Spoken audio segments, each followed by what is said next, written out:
Dear Black people, you're broke. I know that's not what you want to hear on this video, but it's the truth.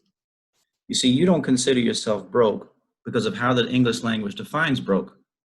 You see, they say you're penniless. They say you're beggarly, destitute, hard up, needful, needy, poor, poverty-stricken. That's not something you want to hear, and that's why you're confused every time someone says that you're broke. But I'm asking you to think differently. I'm asking you to accept a new definition of broke. And that simply is that you don't have enough. You don't have enough to pay off your student loans. You don't have enough to pay off your credit cards. You don't have enough to buy a car outright, so you finance it, or even worse, you lease it. You don't have enough to save. You don't have enough to invest. You don't have enough to tithe. You simply don't have enough. And we can look at how the system is set up and how Black people are always at the bottom of the totem pole. But there are some things that we can address to try to close this gap. And specifically, it's our spending habit. See, you go to work. And when you go to work, you make money. And the first thing that you do, first thing you've been programmed to think, is that you need to pay people you don't like. Because you're afraid of the bills that you collect. You're afraid to mess up your credit score. You're afraid to have the debt collectors come for you. And then whatever's left over after you paid all these people, you give yourself whatever peanuts are left. Think about it. You go to work to make money to pay everybody else. And then whatever scraps are left over, that's what you do. And you repeat this cycle over and over and over again every month. You see, Black people, this is the norm for us.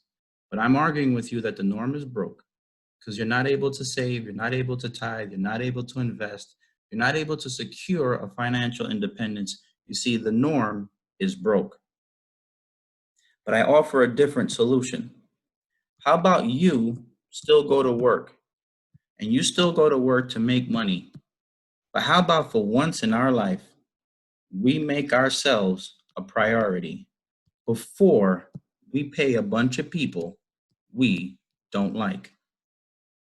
You see, you need to go to work to make money to pay yourself, and then you pay the people you don't like. This is the loop Black people should have, because this isn't the norm, because this is making yourself a priority. Because you're going to be able to save, you're going to be able to tithe, you're going to be able to invest. This is how you build your financial independence, and this is how you build your freedom. Now, I know what you're thinking. Well, what about if my bills are too high? Well, you need to start going on a budget and thinking about what's in your bills that you can either A, reduce, or B, get rid of. But most likely, when you start to pay yourself, your lifestyle won't change.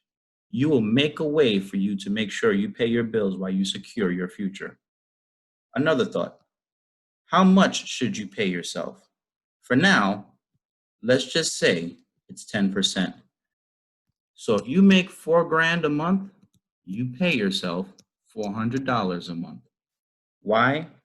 Because a part of all that you earn is yours to keep.